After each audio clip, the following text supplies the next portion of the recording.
Aujourd'hui, avec la plus grande dynastie qui a gouverné le Maghreb au Moyen-Âge, c'est la dynastie almohade, ce qu'on appelle en arabe Al-Muwahhidoun. C'est une dynastie qui a gouverné presque un siècle et demi. C'est une dynastie qui est fondée par des Berbères, ça veut dire à partir du XIIe siècle, on a dit qu'il y a un phénomène qui a émergé un peu dans les territoires de l'islam, même en Orient. C'est les autochtones qui sont devenus les maîtres de leur destin en quelque sorte. Au Maghreb, on a vu l'émergence de deux grandes dynasties berbères, qui sont les Almoravides, puis après eux, c'est les Almohades. Les Almohades, sur le plan historique, ça veut dire sur le plan géographique, ils sont arrivés à imposer leur autorité en quelque sorte sur tout le Maghreb, depuis le Sénégal jusqu'à Tripoli, et ce qui est resté aussi dans les territoires de l'Andalousie. Maintenant, sur le plan historique, ça on l'a fait la dernière fois, on va résumer un peu ça. On a dit qu'à l'origine de ce mouvement, c'était un étudiant qui s'appelle Ibn Tumurt. C'est lui qui a un peu... parce que dans tous les bouleversements de l'histoire, il y a des hommes derrière. Il y a des hommes qui incarnent des pensées et des visions.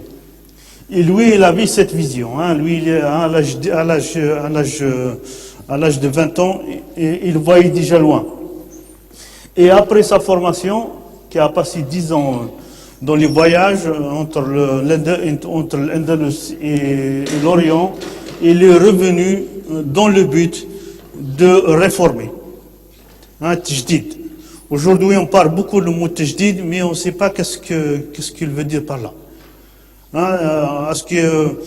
Est-ce qu'on revoit des choses de la profondeur ou seulement on refait juste la peinture sur les façades?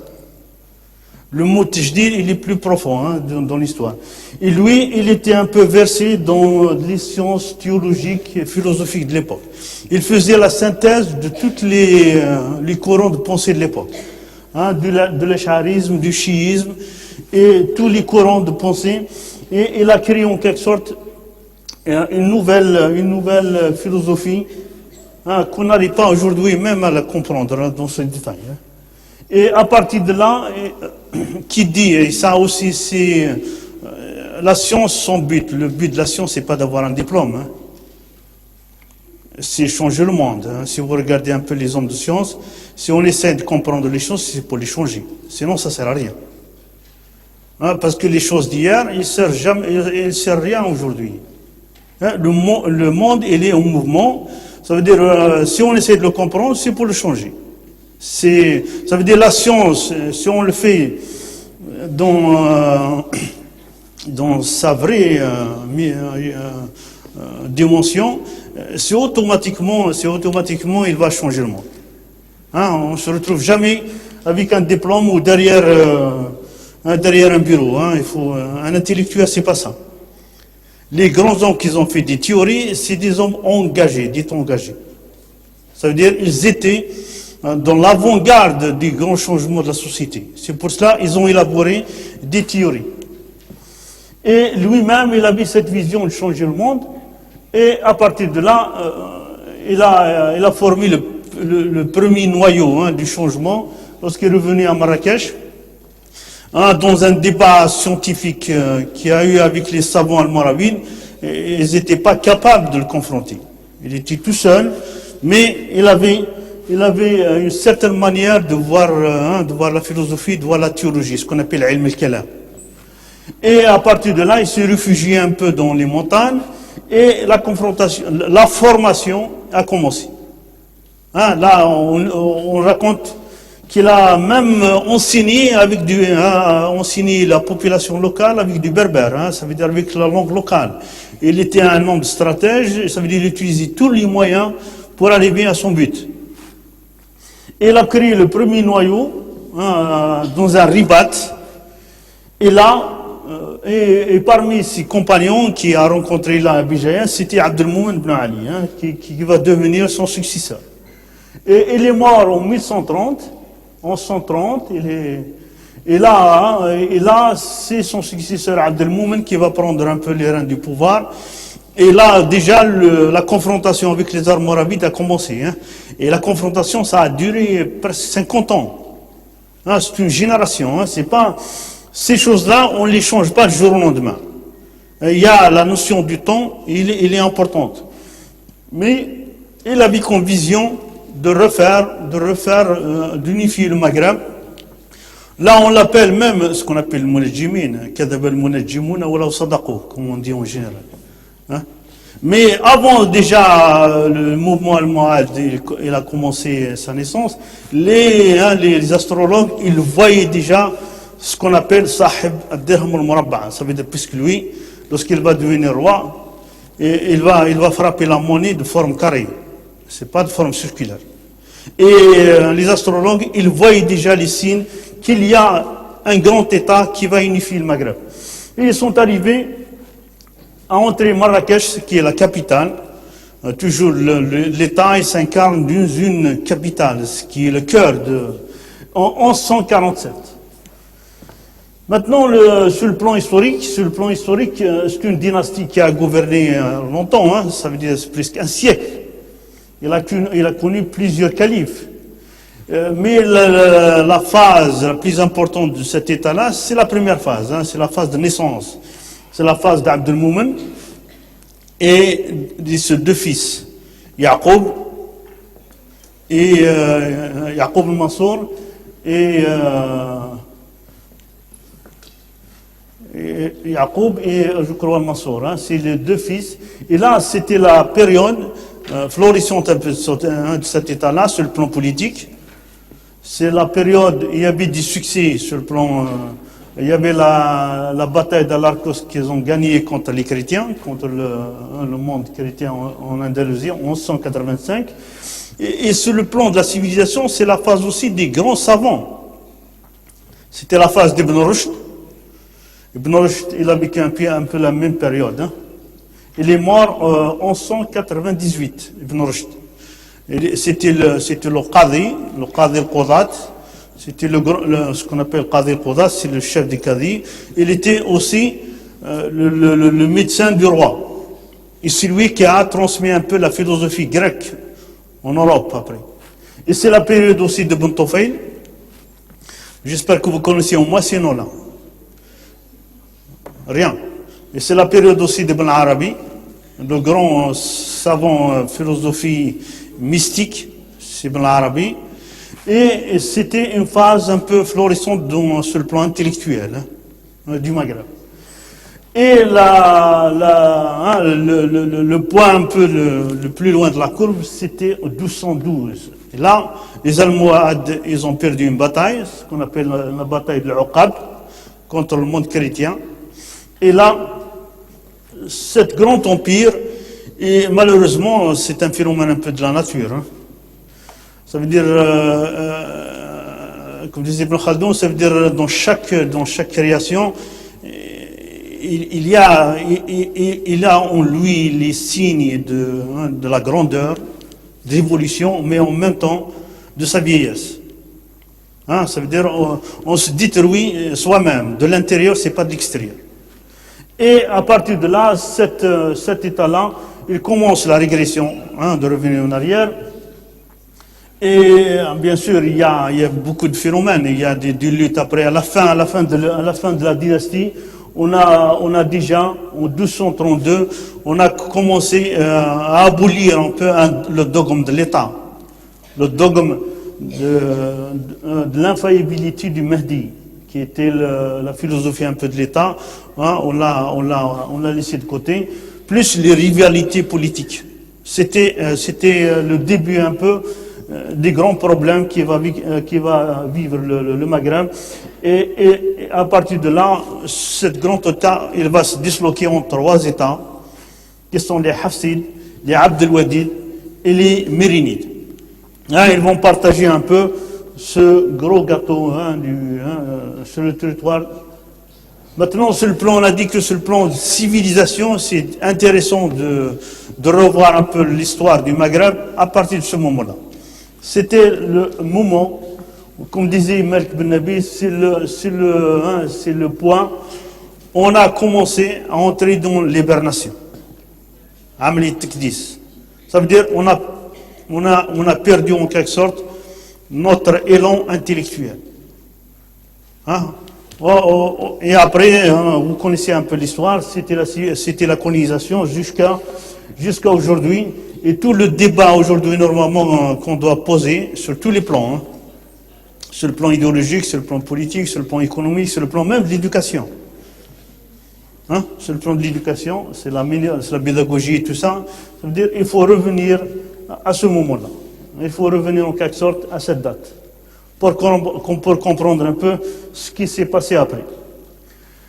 Les réalisations architecturales sont nombreuses. Hein, les Allemands ils ont laissé pas mal de projets, qu'ils soient au Maghreb ou qu'ils soient en Andalousie. Hein. Parmi les monuments qui sont toujours présents actuellement, on a vu un ensemble de mosquées qui est Tinmal, il y a les deux Koutoubia, la Kasbah, la mosquée de la Kasbah, la mosquée Kasbah Marrakech, hein, la mosquée de Sivi, même il était détruite, hein, il était détruite pour devenir une cathédrale, mais il y a des parties qui sont toujours présentes. La mosquée de Taza au Maroc, la mosquée de Rabat au Maroc, hein, Ribat al-Fath, ce qu'on appelle Ribat al-Fath. On a encore des vestiges sur des portes de ville. Des portes de ville. Hein, les villes à l'époque, hein, c'était des portes, c'était des villes avec une enceinte. Et il y a des portes, hein, on a Bab al-Rouah par exemple, Rabat, Oudaya, Bab al-Gna ou Marrakech. Maintenant, sur le plan d'architecture, on a vu ça, c'est un peu le premier monument de la dynastie, ce qu'on appelle la mosquée de Tinmal, qui est construite en pleine montagne, hein, dans les montagnes de l'Atlas, au Maroc. C'était la première mosquée un peu de cette dynastie. Mais ce qui est intéressant dans la composition, mais là, ce qui est un peu intéressant dans l'histoire de l'art, c'est pas de comprendre. Hein, il y a, bien sûr, il faut connaître un peu les monuments dans l'histoire, mais de comprendre le mécanisme. C'est ça un peu le but de l'histoire de l'art. Ce qu'il essaie un peu de comprendre. Après, il y a la philosophie de l'art. Hein, il y a l'archéologie, c'est la découverte des objets. Il y a l'histoire de l'art, c'est la chronologie des objets dans l'histoire. Et après, on rentre dans la philosophie de l'art. Et là, on essaie un peu de comprendre le sens des objets, le sens de l'art. Mais dans l'histoire de l'art, là aussi on se pose des questions. Là, c'est le premier monument qui est né, et en même temps, il est différent des autres. On a dit qu'il y a un conflit qui a duré avec les Almoravides, qui a duré presque un demi-siècle. Et là, lorsqu'ils sont entrés à Marrakech, ils parlaient de la purification de la ville de Marrakech. Aujourd'hui, avec le langage actuel, ça a l'air un peu bizarre. Comment purifier la ville? Ils détruisent tout ce que les Almoravides ont réalisé. Hein? Toutes les mosquées almoravides de Marrakech, ils sont perdus. Hein? Et là, eux, ils vont proposer, c'est un peu ce qui est un peu intéressant, ils sont capables de créer un autre modèle. Un autre modèle politique, idéologique, même architectural. Hein? Ils étaient capables de créer. Sur le plan de la conception, on est toujours dans la conception dite hypostyle, hein, qui domine un peu les mosquées du Maghreb. Il y a toujours les nefs qui sont perpendiculaires au milieu de la Qibla. Vous avez une nef axiale qui est plus large. Hein.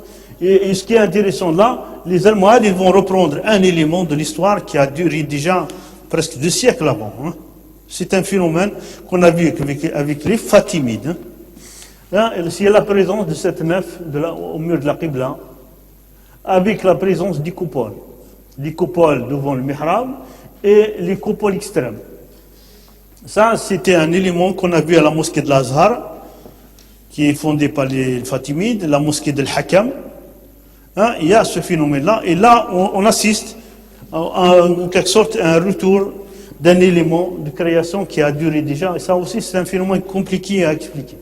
Plus aussi, la présence de ces portes, de ce qu'on appelle les portes en avant-corps, hein, les portes en CI, ça aussi, c'est une tradition c'est une tradition fatimite.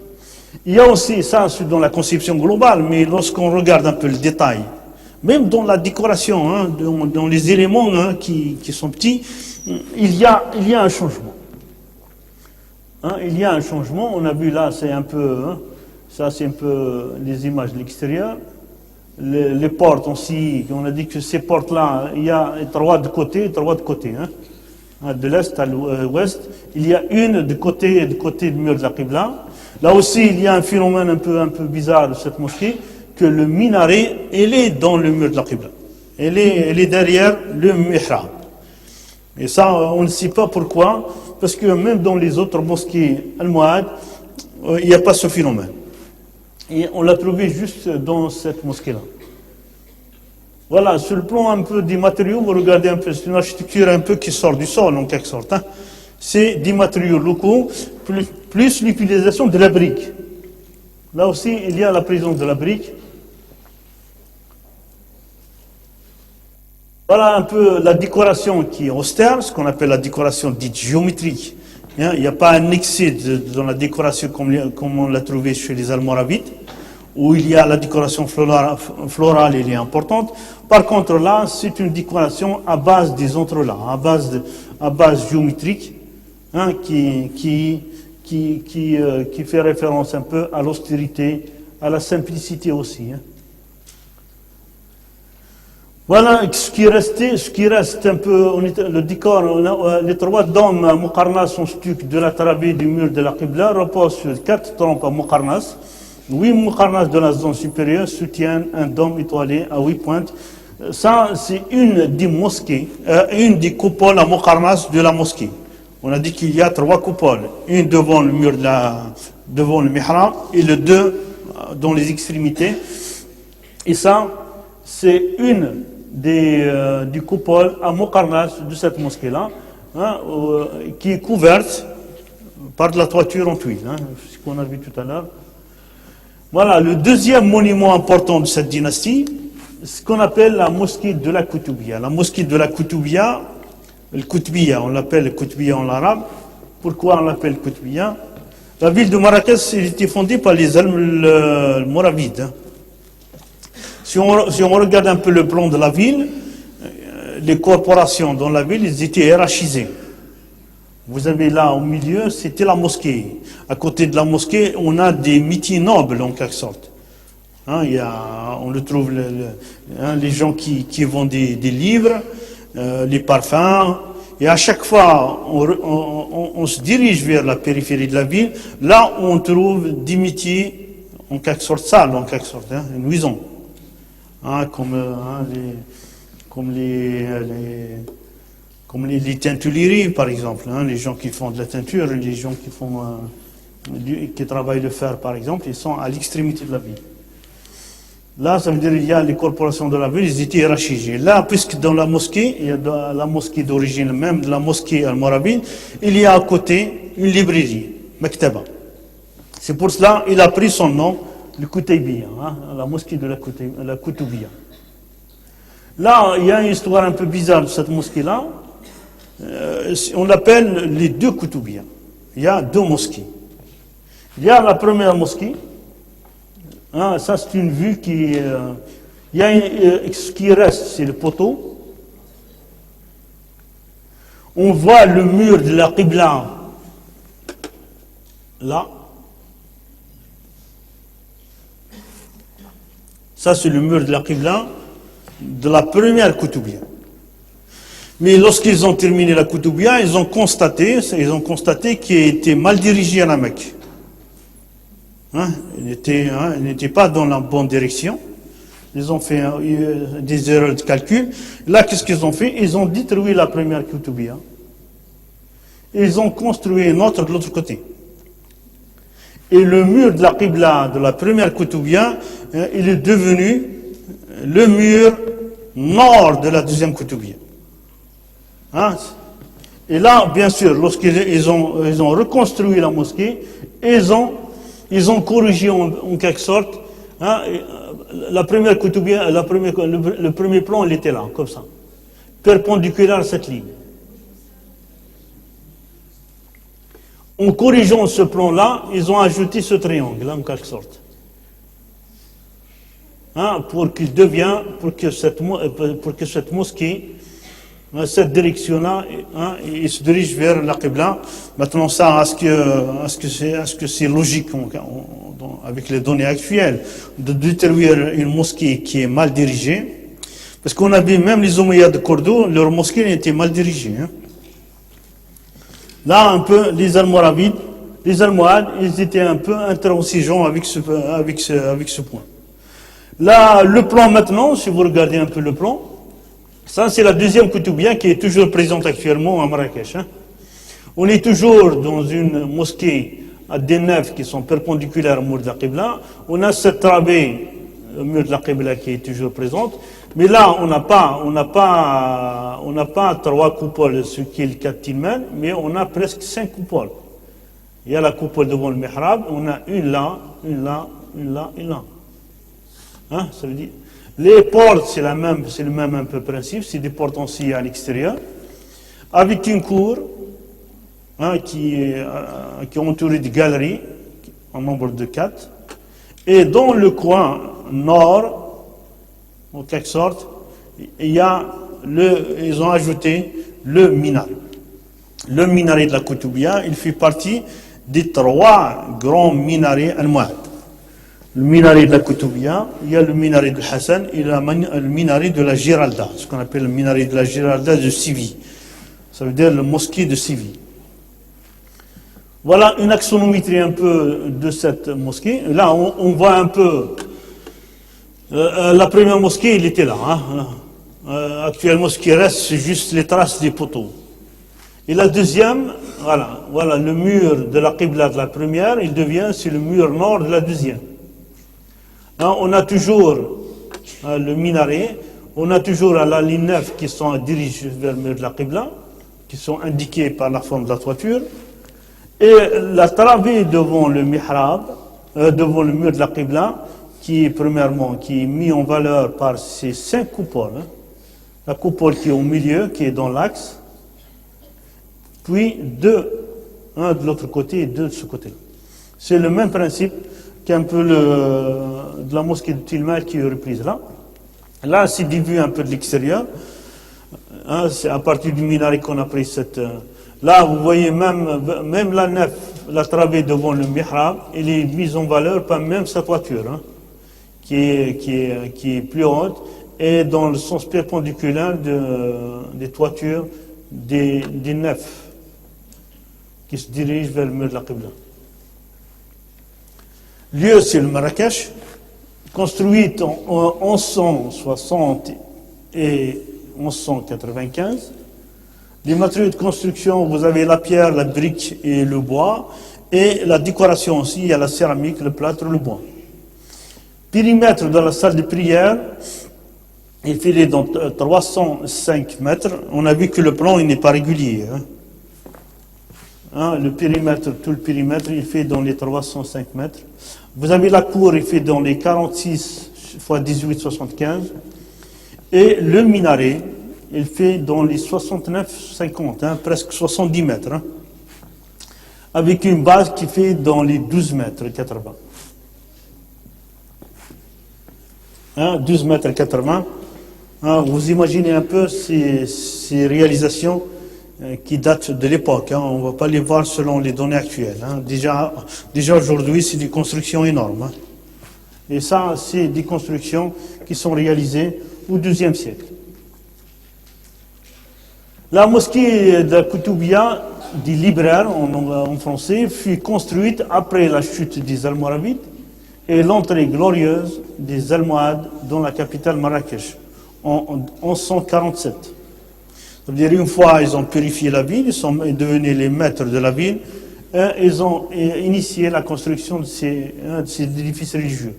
Ils détruisirent les édifices religieux almoravides et ont entrepris la construction de nouveaux sanctuaires. Abdelmoumen décida de construire une grande mosquée sur l'emplacement même du palais almoravide d'Ali ibn Youssef. Il a choisi même le même emplacement que le palais d'Ali ibn Youssef.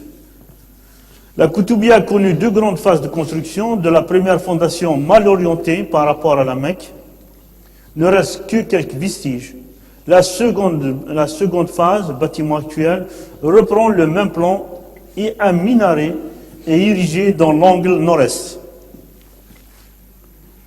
La mosquée de plan, c'est un trapézoïdal. Sa salle de prière compte 17 nefs perpendiculaires au mur de la Qibla. Vous avez 17 nefs qui sont perpendiculaires au mur de la Qibla. Ce dispositif est créé par 2 nefs magnifiées, rythmées de 5 coupoles, l'une dans l'axe du mihrab, l'autre transversale et parallèle au mur de la Qibla. Vous avez ce dispositif qui est mis en valeur par cette nef qui est devant le mur de la Qibla, qui contient 5 coupoles. Je vais résumer un peu les choses de cette manière. 4 vastes galeries de part et d'autre de la cour. Vous avez les galeries de la cour, on a dit qu'ils sont au nombre de 4, mais les galeries de la cour, c'est le prolongement des nefs de la salle. En général, dans la cour, on prolonge les nefs de la cour, mais dans la cour, ils deviennent, on les appelle des galeries. S'inscrit dans le prolongement des nefs latérales. On accède à la salle de prière par 6 portes latérales, toutes protégées par d'imposants avant-corps. Si je reviens au plan, voilà par les portes, par 6 portes, 1, 2, 3, 4, là aussi 5, il y a d'autres là. Par 6 portes on accède, qui sont tous ce qu'on appelle des portes en scie. C'est dans la tradition un peu,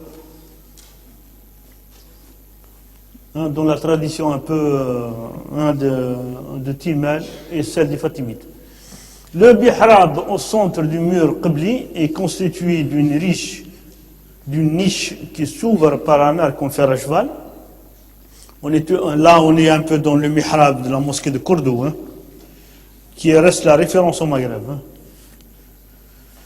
Circonscrit d'un arc polylobé placé dans un encadrement rectangulaire enserrant un arc alfiz, ça c'est une appellation aux icônes sont ornés de rosettes saillantes.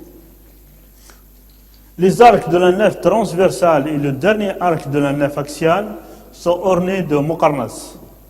Les autres arcs de la salle de prière, brisés, outrepassés, sont supportés par des piliers quadrangulaires en briques enduites de plâtre et ne présentent pas de décor. Pour la question des éléments de support, ce sont des piliers quadrangulaires, ça veut dire en forme d'une courroie. Voilà un peu des images sur des façades où il y a l'accès, c'est la façade est et ouest. Les portes qui sont un peu en scie. Là, c'est des portes un peu avec un arc brisé, lobé. Et là, le type d'arc, c'est des arcs brisés. Les matériaux de construction, là, vous voyez qu'il y a un mélange entre la pierre et la brique. Là, c'est des vues un peu à l'intérieur, mais ça peut être récent. La fontaine, ça peut être quelque chose d'actualité. On a des vues maintenant vers l'intérieur. L'intérieur, on est un peu dans la tradition un peu de Tilmel, les arcs. Là, c'est plutôt les arcs brisés, outrepassés qui vont dominer un peu Et les supports à l'intérieur, vous le voyez, c'est plutôt des supports avec des piliers. L'intérieur de la niche est couverte d'une coupole octogonale à muqarnas qui constitue, avec celle de la nef transversale et les 2 coupoles de Tilmel, les 2 spécimens almohades encore debout au Maroc. Là, on a ce qu'on appelle les coupoles à muqarnas. On a une coupole de celle de la niche du mihrab et vous avez une autre coupole dans le transversal, dans la nef, dans la travée devant le mihrab, et la coupole de Tilmel, c'est tout ce qui reste dans les coupoles à muqarnas des almohades. Au-dessus du mihrab, 5 arcatures animent la surface, ça c'est au niveau du... Voilà un peu une vue sur le mihrab, le mihrab de la mosquée. Là, qu'est-ce qu'on voit là? Ça, c'est en élément en bois. Hein. À votre avis, c'est quoi? C'est la morsora. Hein. La morsora, on a dit, c'est un élément, c'est un espace qui peut être construit ou non. Hein. Là, on l'a délimité par du bois. Hein. Et on raconte aussi, même à la période Al-Mu'ad, c'est une morsora qui est mobile. Ça veut dire ils ont fait un système et rentrent même dans le sol. Hein, ça veut dire avec un système de poulet, on peut l'introduire dans le sol et en cas de nécessité, ils peuvent l'immerger au-delà du sol. Et il est fait en bois. Et derrière, vous avez un peu le mihrab, vous voyez un peu sa décoration, c'est un peu dans le style du mihrab qu'on a vu tout à l'heure à Timan. Là aussi, c'est une décoration géométrique qui va dominer. Voilà un peu toute la décoration dite almohade, hein, les motifs géométriques, ce qu'on appelle les entrelacs. On les voit dans la composition du mihrab et même en aménageant les surfaces de la mosquée. On retrouve la même composition. Et ça c'est un peu en décoration géométrique. Aujourd'hui, si nous on veut faire ça, on va acheter du faïence avec des modèles qui sont faits et on les colle. Hein, c'est simple. Hein, c'est simple parce que ça se casse pas la tête. Et par contre, dans ce type d'architecture, chaque panneau il est unique. Chaque panneau, l'artiste, il fait une création. Hein, c'est un panneau qui ne se répète pas. Ça veut dire, ce panneau-là, cette composition, vous allez le trouver dans ce mur-là, vous n'allez pas le trouver ailleurs. Et dans chaque mur, il y a une composition, il y a une création. Hein, et là, ce qui est intéressant un peu dans l'art de cette époque-là, même il y a des ressemblances dans les lignes globales, mais dans le détail, vous allez voir qu'il y a des différences. Et l'élément le plus important un peu de cette mosquée-là, c'est le minaret. Hein. Le minaret, il fait partie, on a dit que des 3 grandes minarets almohades. Là, si vous regardez un peu la composition un peu de ce minaret, on est un peu dans la tradition maghrébine. Hein, depuis le premier minaret qu'on a construit, celle des Arlabides, le minaret de Hicham et d'Abdelrahman III de la mosquée de Cordoue, même on l'a pas, il était transformé en clocher, mais il y a des gravures qui indiquent qu'ils ont 2 étages. Hein, il y a toujours une section carrée, c'est à base carrée. Là aussi, c'est une tradition qui est venue un peu de la mosquée de Damas, hein, qui a immigré au Maghreb et il va faire école. Il va faire école au Maghreb. Là, sur le plan de la construction, on a dit qu'il est sur la façade nord-est, hein, dans le coin de... Hein, c'est en base carrée. Des matériaux de construction, vous avez... c'est de la pierre locale, juste vous avez la brique. La décoration, on a la céramique. Hein. Vous voyez déjà là, il y a un panneau de céramique. Hein, à la fin, le fût du minaret. La dimension maintenant, elle fait dans les 70 mètres en hauteur, exactement 69,50, et la base, il fait dans les 12 mètres 80. Et c'est un minaret qui est toujours debout. Hein. Il a traversé des siècles. Implanté dans la partie nord-est de l'édifice, ce minaret de plan carré surmonté d'un lanternon couronné d'une coupole gaudronnée. Le lanternon, vous avez toujours le minaret, vous avez un peu cette forme. Hein. Ce qu'on appelle le fût du minaret, le lanternon et la coupole. Et qui se termine avec les boules. Hein. C'est des boules, ce qu'on appelle le jamour. Hein, on va arriver à ça. Ce minaret de plan carré surmonté d'un lanternon couronné d'une coupole gaudronnée. Ces 2 derniers niveaux sont surmontés de merlons.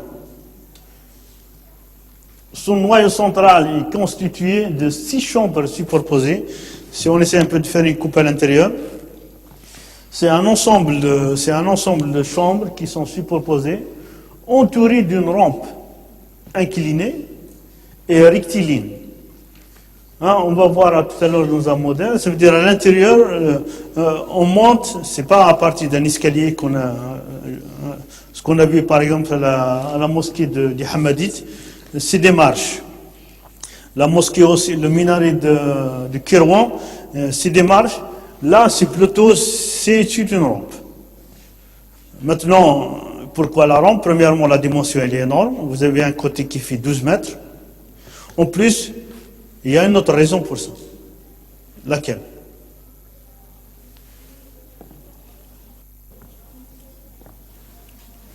Maintenant, on pose la question, comment on a construit une hauteur de 70 mètres? Ça veut dire pour monter en haut, il faut ramener des matériaux. Et à l'époque, il n'y avait pas de grue. Hein.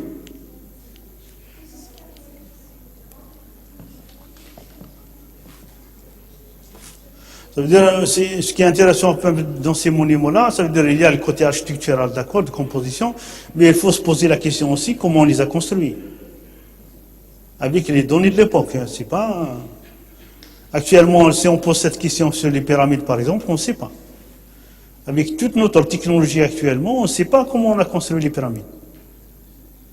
Avec quel... il ne suffit pas seulement de voir un monument, de dire qu'il est beau, qu'il est bien. Mais de poser la question, comment on l'a réalisé? La question, c'est le comment. Et là aussi, comment ils sont arrivés à construire ce minaret-là qui fait 70 mètres? 70 mètres, il y en a plus grands. Hein. On va voir tout à l'heure, il y en a qui sont plus grands, plus hauts de 90 mètres. 90 mètres, si vous le prenez le nombre d'étages aujourd'hui, ça prend combien? 70 sur 3 mètres, ça donne combien? C'est un gratte-ciel. Hein. Actuellement, il y a des grues, il y a des hélicoptères on peut déplacer les objets. Mais à l'époque, ce n'était pas le cas. Ça veut dire les rampes, c'est pour monter, d'accord, mais aujourd'hui, les rampes, c'est pour les bêtes, pour faire monter la marchandise. Hein, ça veut dire même les rampes, elles étaient utilisées pour faire monter la marchandise par des bêtes. Hein. Son noyau central est constitué de 6 chambres superposées, entourées d'une rampe inclinée et rectiligne. Ça veut dire c'est des rampes qui sont droites. À chaque fois, ils font le tour d'un noyau. Couvertes de berceaux qui donnent naissance à des voûtes. On arrête au niveau des angles. Là, les rampes là, ils sont tenus par un ensemble de voûtes à l'intérieur. Hein. L'intérieur du minaret de la Koutoubia a reçu une décoration soignée.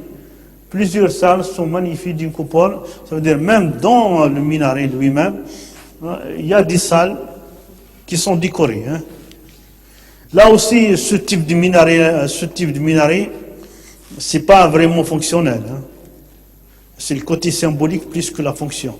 On est un peu dans le minaret un peu de la Mlouia de Bagdad. Parce que la hauteur de 50 mètres, le Mu'addin, il ne va pas monter 50 mètres et descendre de 50 mètres pour faire l'appel à la prière. Par contre, c'est des éléments de grandeur, en quelque sorte, qui symbolisent un peu l'état et le pouvoir du prince. Voilà un peu des images à l'intérieur. Voilà un peu l'image de la rampe, actuellement. Vous avez toujours, à chaque fois, vous avez une rampe droite, puis on fait le tour, et ainsi de suite. Jusqu'à arriver au sommet. Et ça, c'est une du coupole dans les salles, dans la salle superposée du minaret. Là, ces salles-là, bien sûr, ils peuvent être utilisées pour la conservation. Sur chaque phase, maintenant, leur décoration à l'extérieur, qu'on a vu tout à l'heure. Si je reviens en arrière maintenant, là, vous voyez ça, ce qu'on appelle les 4 phases du minaret. On a dit que c'est une base carrée, vous avez une surface qui fait 12 mètres, 12 mètres 80, c'est une façade d'un bâtiment. Là, vous avez des phases qui vont être décorées. Et là, dans les 4 phases, même, ils ont la même structure de composition. On a toujours un ensemble de registres superposés. 1, 2, 3, 4, hein, jusqu'à le dernier. Mais la composition dans le détail elle est différente. Si on regarde chaque façade, elle est différente de l'autre. Hein, dans les détails, sur chaque phase se développe un méplat de bandeaux enserrant des arcs, hein, ce qu'on a vu tout à l'heure, soit en fer à cheval, soit polylobé, donnant naissance à des motifs décoratifs faits d'arcs polylobés, entrelacés, animant la surface. Un décor, ce qu'on appelle le décor sabkha. Le décor sabkha, c'est une composition un peu qu'on trouve sur les minarets. C'est des arcs qu'on entrecroise pour créer une composition géométrique. On va le voir tout à l'heure dans le détail. Les espaces restés libres entre les décors sculptés sont meublés de peintures sur enduit de couleurs ocre jaune et ocre rouge, représentant des motifs floraux, géométriques et épigraphiques. Palmes simples et doubles, fleurons, pommes de pin, courtes, au logis du Koufik. Là aussi, hein, la majorité de la composition, hein, la majorité de la décoration, on a un ensemble de registres qui est composé d'un ensemble d'arcs. Hein. Ça c'est une façade, si vous regardez cette façade-là,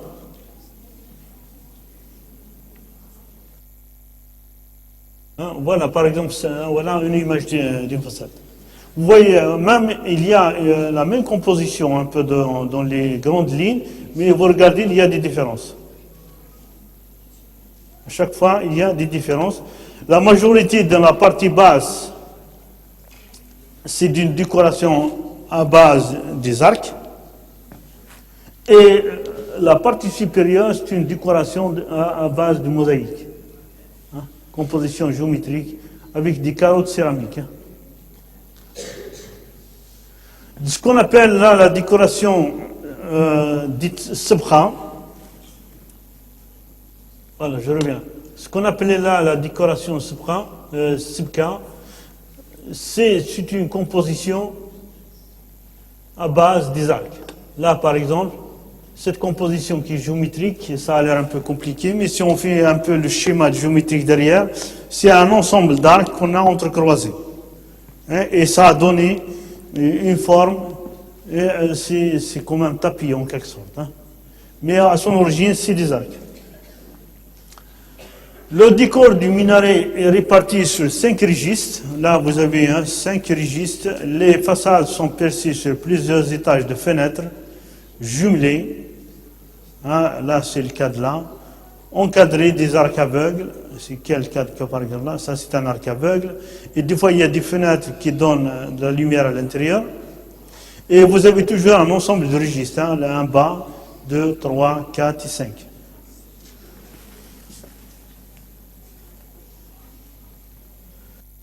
Les bandeaux terminaux qui ceinturent les parties du sommet, hein, somminal, de la tour et du lanternon, hein, sont des compositions géométriques réalisées par des carreaux céramiques.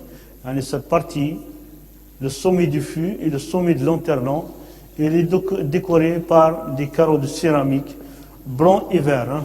Là, on ne le voit pas de près, mais c'est du blanc et vert bleuté qui se détache distinctivement du reste de l'édifice. Le dôme couronné d'un mât qui compose 3 boules, ce qu'on appelle jamour, et au sommet maintenant du dôme, on a implanté ce qu'on appelle ce jamour, ces 3 boules. Hein. Il y a une barre de fer qu'on a collé ces 3 boules. Hein, ils sont décorés avec, hein, ils sont teintés de l'or. Hein, c'est pas. Est-ce qu'il y a jusqu'à l'instant des questions, je sais. La prochaine maintenant, le prochain monument important un peu de cette dynastie, c'est la mosquée de Hassan. La mosquée de Hassan, c'est pas le Hassan II. Hein. Hassan, la mosquée de Hassan, elle est à Rabat, celle-là. C'est pas à Casablanca, c'est à Rabat. On a dit que la ville de Rabat, ce qu'on appelle le Ribat al-Fath en arabe, c'était un camp de regroupement des armées almohades. Pour passer de l'autre côté de la Méditerranée, toutes les armées se rencontrent là-bas. Et pour cette raison-là, ils ont construit un peu le premier noyau de la ville. Et là, après la victoire d'Al-Arcos, la grande bataille qu'ils ont faite contre les chrétiens, après cette victoire-là, le calife Yaqub al-Mansour, il a décidé de construire la plus grande mosquée de l'Occident. Malheureusement, il n'est pas achevé. Et là, ils ont ruiné un peu le budget de l'État sans la terminer. Et il fait partie un peu des grandes mosquées de l'islam, hein, un peu de type des mosquées de Samarra qu'on a vu avec le Moutawakkil. Hein, ils sont un peu dans cette tradition. Ce qu'on voit un peu avant de passer dans les détails. Hein. Là aussi, il y a l'échelle qui est grande. C'est pas la mosquée de Tinmel hein, qui faisait dans les 20 mètres. C'est pas la Koutoubia qu'on a vu tout à l'heure qui faisait dans les 24-30 mètres. Mais là, on est dans les 140 mètres hein, de côté. Hein, c'est plus grand qu'un stade. Hein.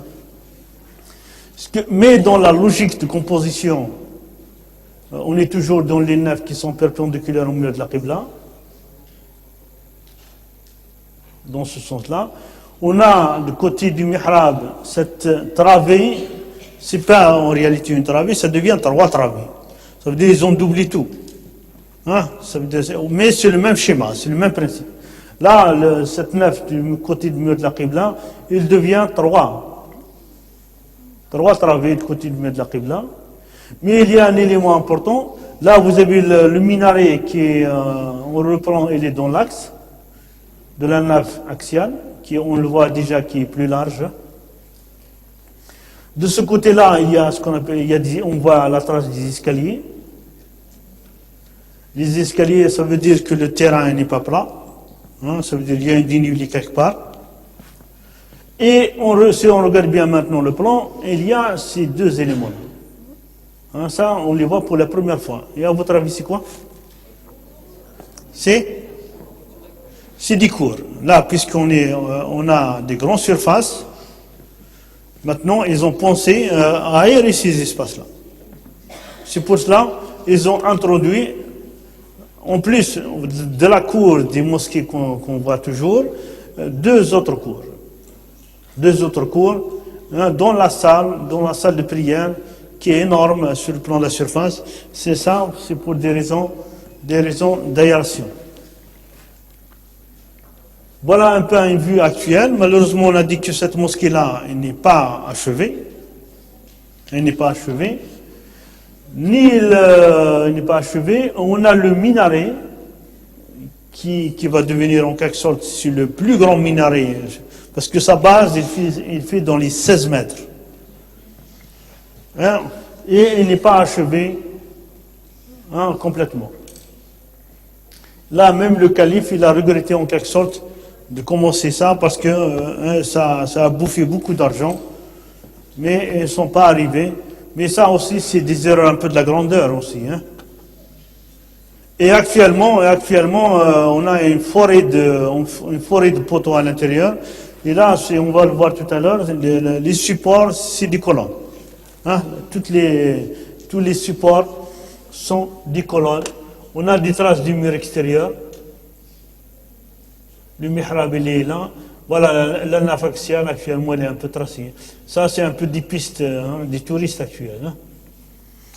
Elle est au Maroc, elle est construite juste après la victoire de l'Arcos, c'est en 1196-97. Et le sultan almohade, c'est Abu Yusuf Yaqub al-Mansour. C'est Yaqub al-Mansour, en tous les cas, Yaqub al-Mansour, c'est lui, c'est le 3e calife. Hein. Son père, c'est Yusuf, lui, c'est Yaqub. Et son grand-père, c'est Abd al-Moumen. Et Yaqub al-Mansour, c'est lui qui a demandé à Averroès Ibn Rushd de traduire Aristote. Hein, ça veut dire si lui a demandé de traduire Aristote, ça veut dire lui-même, il étudie la philosophie. Hein, c'est pas. La dimension est faite dans les 140-180 mètres. Hein. Le minaret, il a un côté qui fait 16 mètres 12. Hein, mais on n'a pas la hauteur complète parce que là, on imagine, on va appliquer la règle de Marseille, ce qu'on appelle un cinquième. Hein, la base, il fait un cinquième de la hauteur. Si on reprend un peu le même schéma de la Koutoubia tout à l'heure, on va voir que ce minaret-là, il peut atteindre jusqu'à les 90 mètres. Hein, vous voyez un peu hein, vous avez la cour qui fait dans les 71 jusqu'à 5 fois 27. Ça, c'est la cour principale. Hein. C'est la cour principale qui est là. Par contre, là, on voit les traces de 2 cours secondaires hein, dans la salle de prière. Énorme masse couverte destinée aux fidèles. Là, on va citer quelques remarques sur ce grand plan. Ce plan-là, il était fouillé par Henri Terrasse et Jacques Meunier hein, dans les années 40. Et c'est eux qui ont tracé ces plans. Hein. Énorme masse couverte destinée aux fidèles. Ingénieux système d'aération et d'éclairage. On a la présence de ces 3 cours. En réalité, c'est la présence de 2 cours supplémentaires. C'est pour des raisons d'aération et d'éclairage de la salle. Hein. L'enceinte puissante par ces grands murs, renforcés de contreforts bastions, ce qu'on appelle les contreforts. Là, on le voit dans le mur d'enceinte, il est énorme sur le plan. Celle de Samara, on a dit qu'il fait plus de 2,60 m. Hein. Là aussi, c'est des murs qui sont énormes et sont renforcés par des bastions, hein, un ensemble de bastions, hein, ça aussi pour des raisons de stabilité. Les escaliers extérieurs sont d'importance, augmentent au fur et à mesure que l'on progresse vers le sud. Hein, on a vu que les escaliers tout à l'heure, ils sont plutôt dans le... Hein, ils sont plutôt dans le côté, les escaliers extérieurs sont d'importance, augmentent au fur et à mesure que l'on progresse vers le nord, c'est pas vers le sud. Hein. Si on revient en arrière, les escaliers sont plutôt de ce côté-là. Ils sont plutôt de ce côté-là. Hein. À chaque fois, on progresse vers le nord, parce que ça, c'est le sud. Là, les escaliers augmentent tout simplement parce que là, le terrain là, c'est un remblai. Là, c'est le nord. Hein. Important des remblais. Les portes sont en avant-corps. Mur de Qibla apparaît très régulier, absence de toute ouverture vers l'extérieur. On a 6 portes en avant-corps défoncent le mur ouest. Elles donnent toutes sur des galeries. Sur des galeries. Hein, de côté ouest, hein, des galeries qui donnent sur la cour. Le mur est ne comporte que 4 portes, 4 également sur le mur nord. Ça veut dire là, si on fait le tour, on a 4 et 6. Hein, nombre de portes pour accéder à cet grand, énorme espace. Le mur nord, ce qu'on appelle le mur nord, c'est le côté où il y a le minaret dans l'axe du mihrab. On a cet imposant minaret qui fait dans les 16 mètres 12 de côté auquel on accède par une porte percée au centre du mur sud. Ça veut dire que vous avez là un seul accès à partir de la cour. Là aussi, c'est un peu le principe du minaret hamadite, hein, de la Qala. Un système de rampe tourne autour d'un noyau carré. Là aussi, c'est le même principe de construction que la Koutoubia. Vous avez un noyau carré qui fait dans les 7,5 mètres hein, de côté.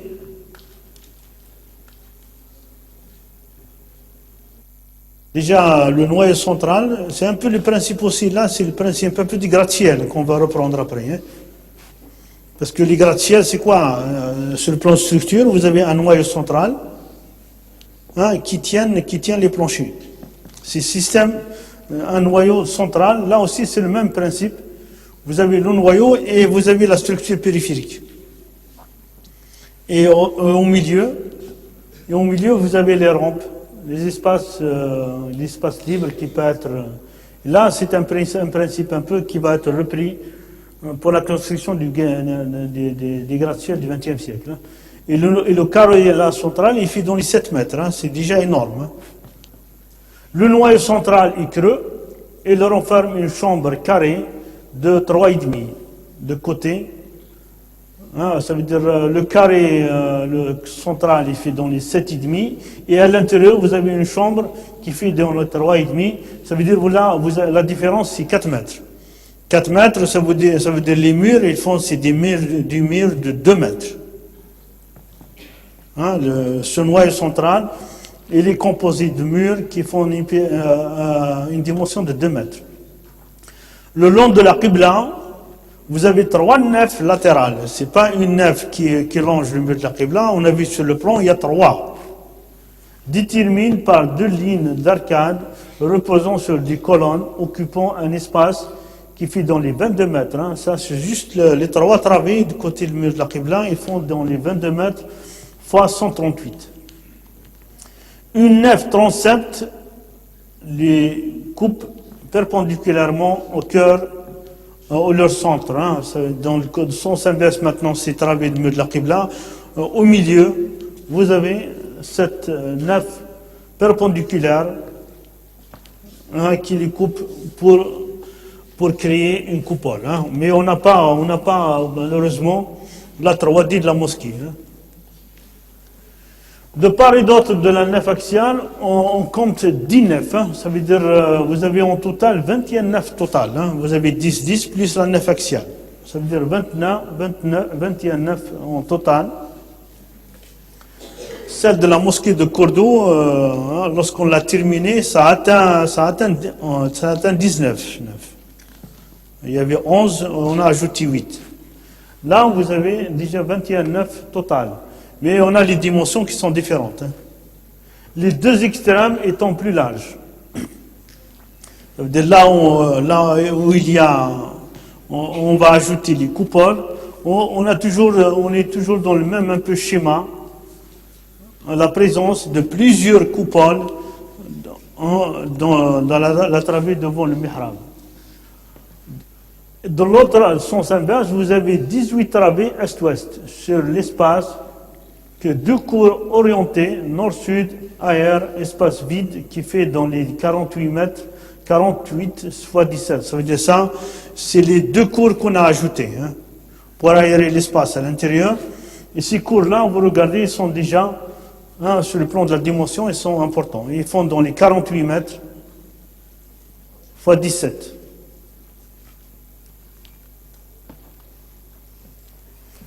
Les 5 nefs externes de part et d'autre du bâtiment devaient se prolonger pour border la cour. Hein, la grande cour citerne, hein, la cour, à partir de la cour, il est entouré de galeries. C'est des galeries en nombre de 5. Ça de la Koutoubia tout à l'heure, c'était 4 je crois. Là c'est en nombre de 5 qu'on entoure la cour, ce qu'on appelle la cour citerne. Pourquoi on l'appelle cour citerne? Ah, il y a le problème de l'eau, hein. C'est parce qu'en général ces cours-là, c'est pas seulement hein, pour aérer l'espace, mais ils sont utilisés aussi parce qu'on a des traces que dessous de ces cours-là, il y a des citernes d'eau. Hein. Il y a un système de récupération de l'eau de toute la mosquée pour les conserver au-dessous de la cour. Et ça, c'est un principe qu'on a vu depuis les Omeyyades de Cordoue. Hein, ça veut dire c'est un principe qui existe déjà. Et, la récupération d'eau, ça devient une donnée importante dans l'architecture. Là, on a des vues un peu actuelles. Hein, après la restauration, parce qu'on a refait un peu le sol. Là, ce qui est un peu, on voit dans la salle de prière, c'est une forêt de colonnes. Hein, c'est une forêt de colonnes. On n'a que la partie basse des colonnes. Hein. Et il y a cet imposant minaret qui est de l'autre côté, qui malheureusement, on a dit, qui n'est pas achevé. Hein. On n'a pas la suite. Vous voyez un peu la dimension des colonnes. Hein. Ils sont sur le plan de la hauteur, ils sont importants. Hein. Ça, c'est les murs un peu dans celle d'extérieur. Ça, c'est la direction de la nef, avec une fontaine dans la cour secondaire, une des cours secondaires. Voilà un peu les murs d'enceinte externe qui sont épais. C'est un mélange un peu de la pierre, du pisé. Et vous voyez un peu la silhouette de l'homme et la hauteur. Hein. Là, il fait plus que 5 fois la hauteur de... Et de l'autre côté, on a le minaret. Là, c'est la garde, hein, c'est la garde royale. Hein. Tout simplement parce qu'à côté, il y a le mausolée de Hassan II, hein, il est juste à côté. Voilà la nef axiale. La nef axiale qui est plus large par rapport aux autres. Hein. Hein, là, on ne dirait pas on est dans une mosquée, hein, sur le plan de la grandeur. Hein, c'est une place publique. Mais c'est un espace, en réalité, qui est dédié à la prière. Hein. Et on a au fond ce minaret-là, avec un seul accès, qui donne sur la cour, hein, sur la façade sud. Le décor du minaret. Le minaret, ce qu'on appelle le Hassan. Cette mosquée-là, elle a pris le nom de Hassan, mais en réalité, on ne sait pas pourquoi elle a pris ce nom. Hein, les textes historiques, ils n'ont pas mentionné pourquoi ça a pris ce nom-là. Est-ce que c'est le Muhandis, est-ce que c'est le constructeur? On ne sait pas. Parce que des fois, les noms, on peut les donner par les noms des princes, hein, les noms de la Koutoubia, parce qu'il y a une librairie à côté. Et des fois aussi, il y a des noms que les textes historiques, ils n'ont pas mentionné son origine. Là, c'est une des façades du minaret. Hein, si je reprends un peu l'image tout à l'heure, voilà un peu le minaret, une des façades. Ce qu'on regarde un peu dans la façade du minaret, on est toujours dans ce qu'on appelle la composition en registre. C'est un peu le minaret de la Koutoubia. Il y a un ensemble de registres, du bas vers le haut. À chaque fois on s'élève, la décoration il devient importante. Hein, c'est un peu le même principe aussi de la Koutoubia. Et là aussi, dans chaque phase, il est différent de l'autre. Hein, vous avez dans les 4 phases de ce minaret-là, vous avez un côté qui fait 16 mètres. Hein, on ne va pas oublier ça. Hein. Hein, ça veut dire décorer une façade qui fait 16 mètres, c'est pas un petit panneau. Hein.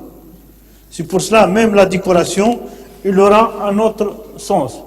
Ça, ce qu'on appelle la façade nord, ça veut dire c'est la façade à l'extérieur. Sud, c'est la façade qui donne sur la cour. Ça, c'est la façade nord. Et vous avez 2 registres de décor.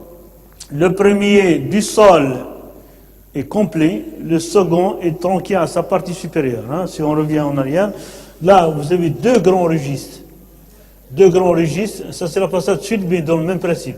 Vous avez un grand registre bas et vous avez celle du supérieur qui n'est pas complet. Hein, on ne l'a pas terminé. Hein, c'est pour des raisons politiques et économiques aussi. Hein. Le premier est à 2 étages. L'inférieur se compose de 3 niches. Là, c'est le côté nord. Celle du bas, hein, elle est composée de 3 niches. Au centre, vous avez des arcs lobés, brisés. Les deux autres, ce qu'on appelle les arcs à lambrequin.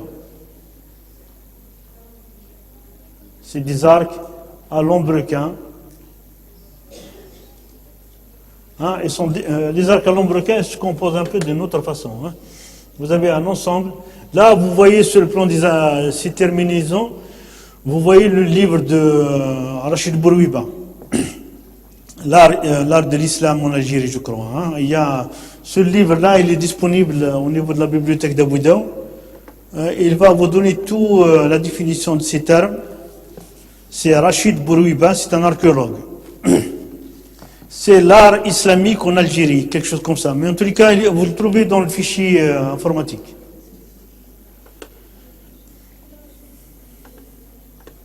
Ça, c'est la partie basse. Hein. Le premier registre, on a dit, il est composé de deux étages. La partie basse, c'est un peu un ensemble de niches aveugles. Et la partie supérieure du premier registre, vous avez un grand arc doublé à mi-hauteur par un bandeau double. À l'intérieur, un grand arc à lambrequin. Là aussi, on retrouve ce grand arc à lambrequin. L'arc, si vous regardez un peu la carte, il est un peu droit. Hein? Il est droit, mais il y a une composition géométrique qui est bien poussée. Hein, c'est un mélange un peu un arc droit, plus des lobes.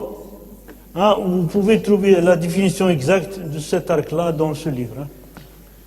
Un lambrequin protège une série de 3 niches à fond plat. Les 3 niches à fond plat, c'est ces 3 espaces. Hein.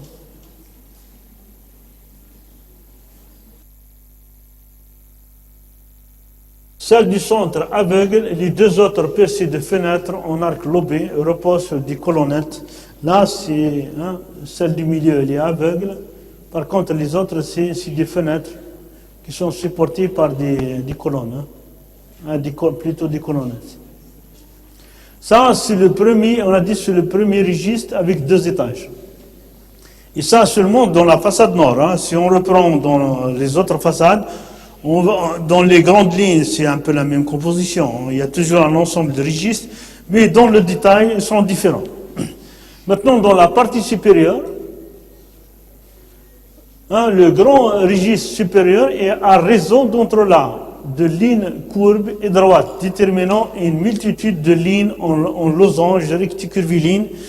Là aussi, ce qu'on appelle, dans la partie supérieure, vous voyez un peu cette décoration, mais à son origine, c'est un croisement, c'est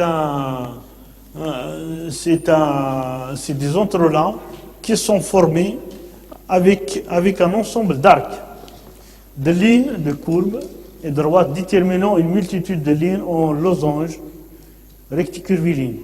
Il s'agit à la base par 3 niches à fond plat.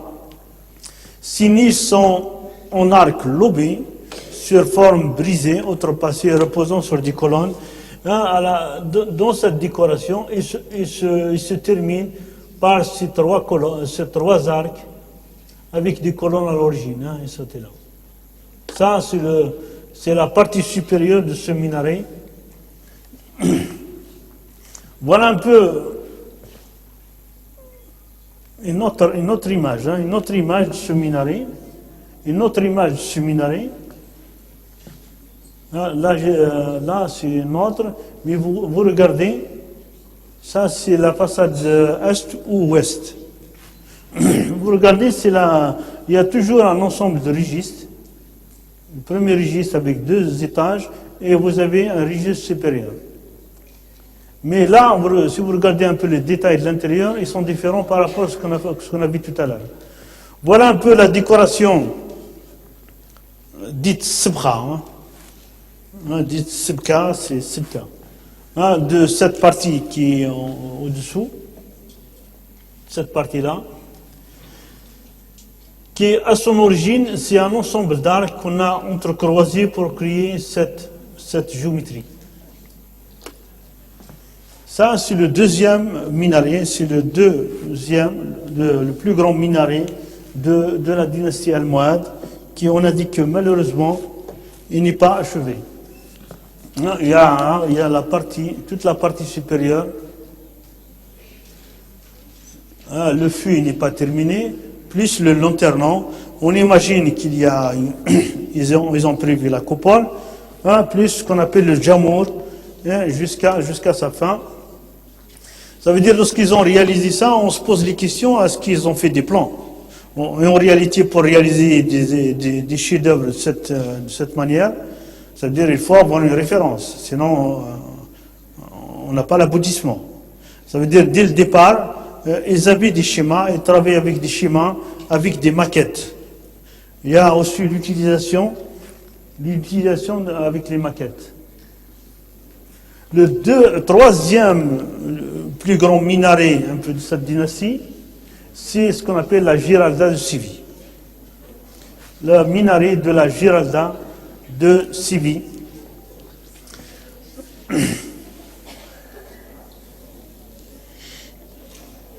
Malheureusement aussi, là, le minaret, il fait partie d'un élément de la mosquée de Séville,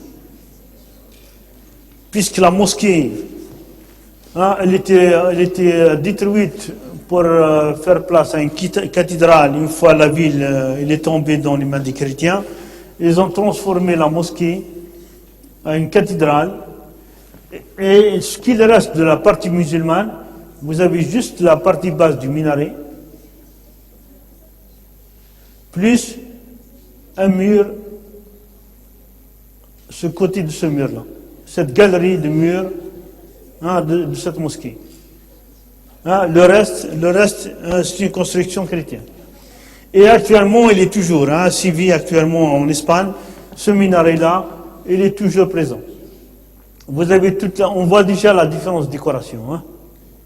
On voit la partie musulmane qui est la partie basse, jusque là. Et vous avez le lanternant qui est refait complètement avec une autre architecture. C'est l'architecture un peu de la Renaissance.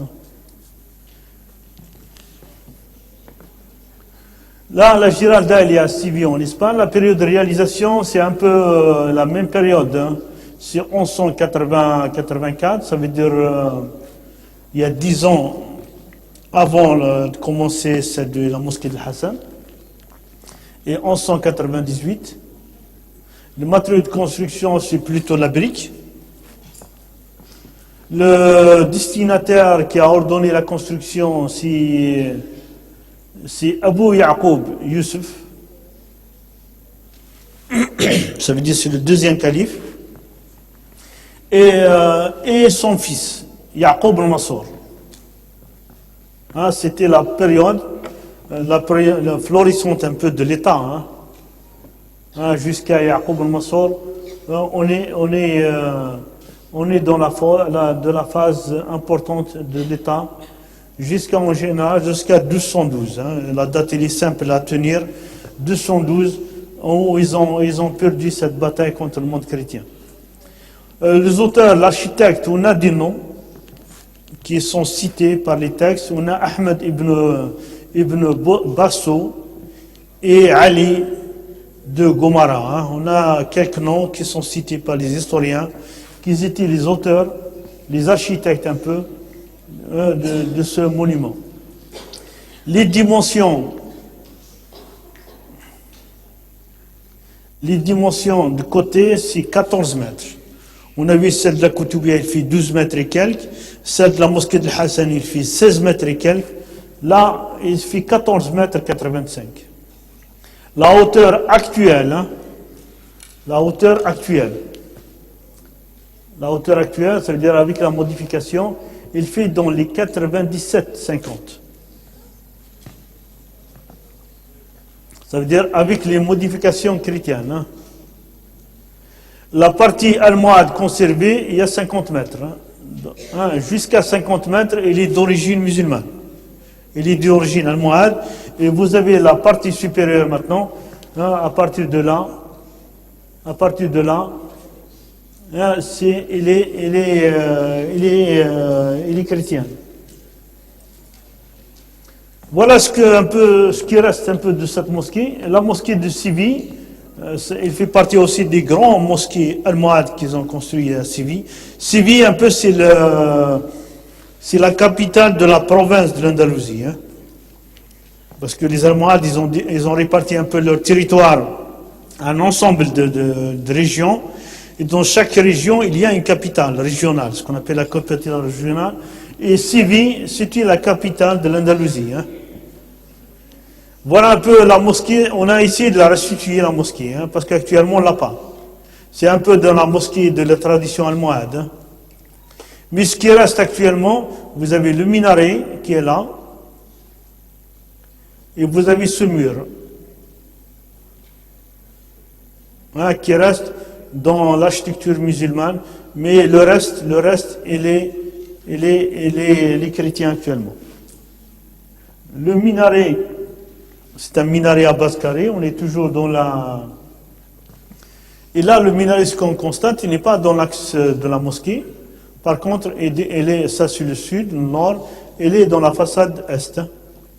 Dans la façade est, c'est un peu la Koutoubia, c'est le nord-est. Voilà un peu l'axonométrie actuelle de cette mosquée cathédrale qui est devenue cathédrale. Hein. Là, ça veut dire le changement, il est dans tout. Hein. Ce qui reste un peu de ce minaret musulman, c'est juste la partie basse, plus cette partie du mur. Et actuellement, les Espagnols, hein, si vous regardez un peu, si vous suivez un peu les événements, les Espagnols actuellement, ils essayent d'approprier cette phase de l'histoire. Hein. Pour eux, la partie de l'histoire de l'islam en Andalousie, il fait partie de leur patrimoine actuel. Hein. Ils parlent, c'est comme ils sont les héritiers un peu de cette phase d'histoire, tout simplement parce que la question de la civilisation, c'est une question de sol. Hein, ça veut dire c'est une tradition, ça veut dire une civilisation qui a traversé sur un territoire. Les gens, ils vont l'approprier. Hein, ça veut dire, il y a des savants du côté du Kazakhstan, par exemple. À la période de l'Union soviétique, ils faisaient des fêtes, ils faisaient des manifestations pour glorifier ces savants, mais ils sont d'origine musulmane. Mais ils ont approprié ces savants-là. Hein, et ça aussi, ça fait partie un peu de la façon de voir l'histoire. Là, un peu, c'est le minaret qu'on a essayé d'imaginer, hein, parce qu'on a dit la partie supérieure, actuellement, il est transformé. On a les grandes phases. Là, c'est la phase d'origine de ce minaret, avec le lanternon, le dôme, et jusqu'à ce qu'on appelle le jamour, hein, c'est avec les trois boules, un cuivre, je crois, en or. Après la conquête de la ville, les chrétiens, ils ont transformé juste le sommet, hein, pour ajouter la croix en haut. Ils ont enlevé le dôme pour ajouter la croix. Et jusqu'à le XVIe siècle, ou le XVe siècle, là, le XVe siècle et le XVIe siècle, c'était un peu la phase un peu où tous les musulmans, par exemple, les musulmans de l'Andalousie, ils avaient deux possibilités, soit d'adopter le christianisme, soit de quitter le territoire. Et c'était la phase un peu qui était dure. Ça veut dire même les musulmans qui sont restés là-bas, sous l'autorité des chrétiens, mais ils n'étaient pas dans la bonne position. Et cette phase-là, et après ils ont ordonné la démolition de lanternon pour ajouter, hein, le clocher un peu et il est devenu le clocher d'une cathédrale. Commencé en 1184, le minaret de la grande mosquée de Séville ne fut achevé que 98. Hein. Ça veut dire que ça a pris 15 ans déjà pour sa réalisation. À partir de 248, c'est la date de la reconquête de la ville de Séville par les chrétiens. Vous regardez là, c'est 248, et ils ont reconquis Séville. Grenade qui est en bas, ils vont la conquérir en 1492. Hein. Vous voyez la reconquête aussi chrétienne, ça a duré dans le temps. Hein, Ça a duré presque 4 siècles. Chaque siècle, il y a des territoires qui sont perdus par les musulmans. Il servit de campanile et fut détruit partiellement lors d'un tremblement de terre. Là, ça veut dire, une fois la ville est devenue chrétienne, en 248, et ils ont ajouté cet espace-là qui s'appelle un campanile, pour mettre la croix, qui est tombé durant un tremblement de terre en 1355. Mais après la construction de la cathédrale qui est au XVe siècle, elle servit de clocher et fut complétée en partie supérieure au XVIe siècle par l'architecte Hermann Louis II. Puis, on a ajouté au XVIe siècle toute la partie supérieure. Une sculpture qui surplombait le tout, tournée à tout vent. Et là, dans le sommet, on n'a pas mis ce qu'on appelle les jamours chez les musulmans, ils ont mis une silhouette. Une silhouette qui tourne un peu dans la direction du vent. Et c'est pour cela on l'appelait, donnant à la tour son surnom de Giralda, c'est girouette. Il a pris un peu le nom actuel, la tour de la Giralda, au nom de cette girouette qui est au sommet. Par son plan carré, le monument s'inscrit dans la lignée du minaret maghrébin et espagnol. On est toujours dans la tradition maghrébine. Dans la tradition des grands minarets almohades.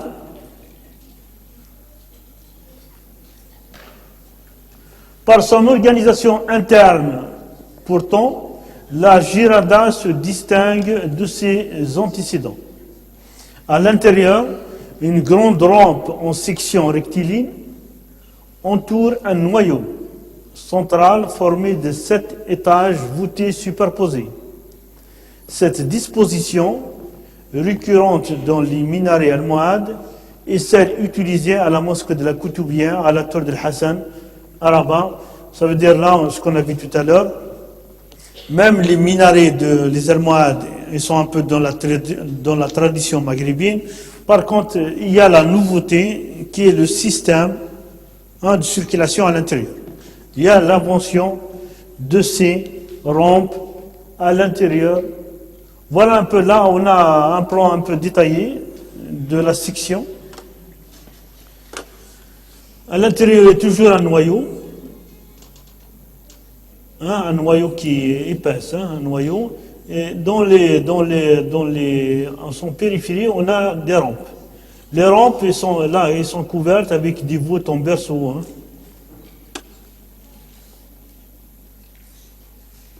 Ça, c'est le minaret de la partie dite musulmane. On va s'arrêter là parce qu'on ne va pas aller jusqu'au bout.